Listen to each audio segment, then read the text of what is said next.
Welcome to another episode of Beyond Cheers, Detective Gomez Files. How's everybody doing post Valentine's Day? You know, Valentine's Day is never easy when you're in a relationship because you never know what you're going to get or what you're not going to get. Today, we're talking about the title of our show today is called No Valentine's Gift, what it means and how to talk about it. There's never an understanding of what like I said, what you might get, what you might not get. You might get a card, you might get a ring. Maybe somebody's going to ask you to marry you. You just never ever know. It's kind of what they say in, I guess in Vegas terms, it's a crapshoot. You just don't know what you're going to get. Sometimes, and I've had a couple of clients ask me like, "Hey, he didn't give me anything. What does this mean?" Or he didn't do anything for me. What does this mean? Does this mean that still wants to be in a relationship? He's just busy. He got busy on Valentine's. Yes, on Valentine's Day. I had a client tell me that her boyfriend had physical therapy on a Friday at 8 o'clock at night. Couldn't spend Valentine's Day with her. He had to go do physical therapy. So there's all kinds of strange messages or signs that come with Valentine's Day, good and bad. And it's something to think about and something to talk about. And we're going to talk about that today. Okay, let's go. The first thing you need to talk about if you didn't get really much for Valentine's Day is you need to express your feelings without blame. Okay, express your feelings without blame. Something like, hey, say something like, hey, I wanted to talk about yesterday. I felt a little unappreciated when I didn't get anything. Can we talk about it? So, can we talk about it? It's very simple. Or say something like, I know gifts aren't everything, but I was kind of hoping for something small. I just want to understand, like where you're coming from. Is this relationship going anywhere? I mean, if you're telling me you love me, we're having sex, we're kissing, hugging, and everything else, come Valentine's Day, I don't get a box of candy or anything. I mean, something to where you kind of feel like you're appreciated. Cards say a lot. You don't even get a card. What's that supposed to mean? You don't get a card. You did not get a card. How does that feel? So that's kind of, the first one there is one way to talk about it. Number two, understanding their perspective.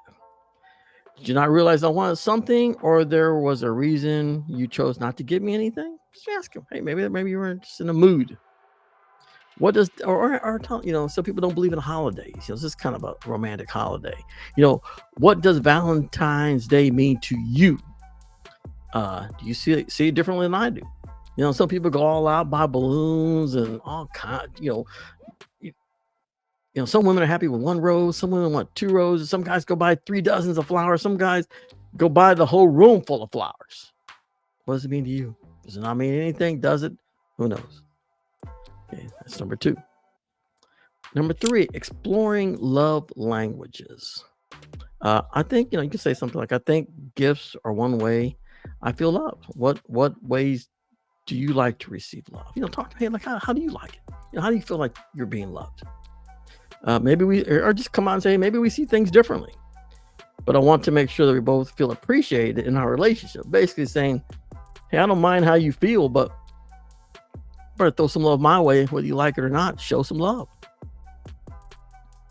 Number 4, setting expectations for the future. Say something, hey, for next year, maybe we can talk about it so we both know what to expect ahead of time. So basically, you're delegating, hey, by the way, Valentine's Day is coming up. I'd like to get this, or this, something, and say what you want, because maybe the person you're with says, I didn't know you wanted anything, which is kind of hard to believe. Something is better than nothing. Or something like, I don't need something expensive, but a small gesture means a lot to me. Can you find a way to meet me in the middle? Say, hey, by the way, if you can't afford it, don't feel pressured by other people of what you see on the internet or friends or whatever, family. If you can't afford, say, by the way, can I get your card and a flower? Will you be happy? Something. So number 4 is setting expectations for the future. Number 5, evaluating the relationship if needed. It says here, do I feel valued in this relationship beyond just Valentine's Day? Is this a part of the bigger pattern of feeling unappreciated?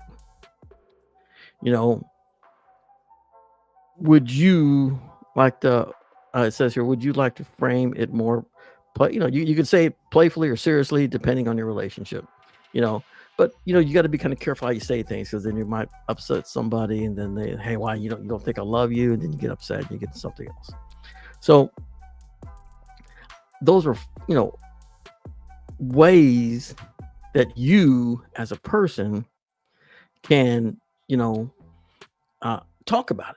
5 different ways you can talk about it, because if you don't express your feelings with somebody you love, or that you want to spend Valentine's Day with, you're giving yourself to. You're not just giving yourself; you're giving your time. And when you're in a relationship, it's not easy. You got to make time for the other person. You got to buy them this, their birthday, their Christmas, Valentine's Day. All these things come up, and you got to constantly work at it.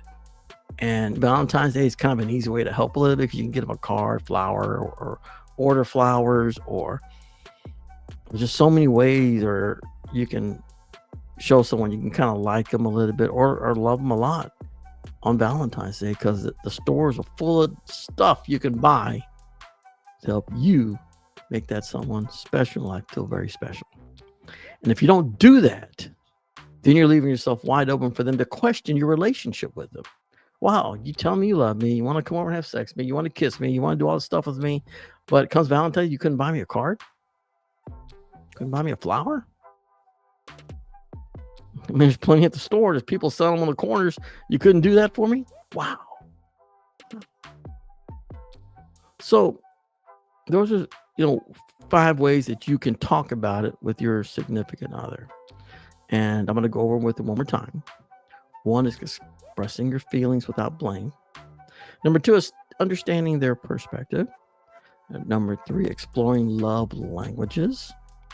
Number 4, setting expectations for the future. And number 5, evaluating the relationship if needed. So, like I said, if you didn't get anything for Valentine's Day, what I'm doing here is giving you some ways to kind of talk about it. 5 different ways you can talk about it. And you don't know what it means if you didn't get anything. What does it mean if I didn't get anything? It could mean a lot. It could mean a little. Maybe they were busy. And there's really no excuses, really, because Valentine's Day is a very, very marketable holiday. It's everywhere, on the internet, at the store, on the corners. So many ways you can buy something for somebody if you really want to. It's something very small. You can do it if you want. You can do it. But if you don't do it, then you're kind of setting yourself up to be questioned why. Or you'll get the silent treatment. So, guys, ladies, whatever it may be,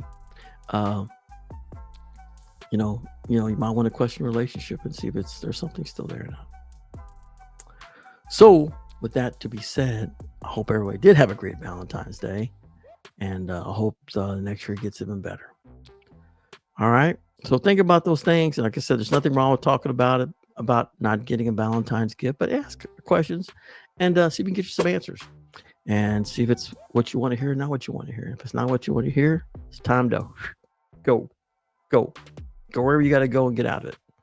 Okay. So that's what we talked about today. And we've got some guests coming up here in the next podcast. So stay tuned. Thanks for being a part of today's podcast. We'll see you next time on Beyond Cheaters, the Detective Gomez Files. Now, of course, we want to thank Mr. Juan Hernandez. He's a personal injury attorney here in Dallas, Texas. If you've been injured in a car accident and you're not at fault, contact him today at 214-900-0000 or visit him at onelaw.com. And then next, we want to thank Miss Victoria Nueve. She's a divorce attorney here in Dallas, Texas. And if you're thinking about the divorce, if you didn't get anything for Valentine's Day, you're thinking about divorce, contact her immediately at 214-391-5555. Do not be afraid to ask questions. We all think we know the law. We all think we know this, we know that, but you got to hear it from somebody who actually really knows it. Okay? Contact her today. She will help you. She's a professional in her business. And of course, very last but not least is you can contact detectivegomez.com. I'll be more than glad to help you with a GPS device, some infidelity coaching, private investigations here in the Dallas-Fort Worth area. I've been doing this for about 30 years, and I love what I do. I love helping people get the answers they need so they can move on with their lives. Okay, if I can help you, visit me at detectivegomez.com or call me at 214-823-5600. All right, ladies and gentlemen, we'll see you next time on Beyond Cheers, the Detective Gomez Files. This is Detective Gomez, everybody. He'll uncover everything that you're hiding. This is Detective Gomez, everybody. Watch out, he'll know if you're lying. This is Detective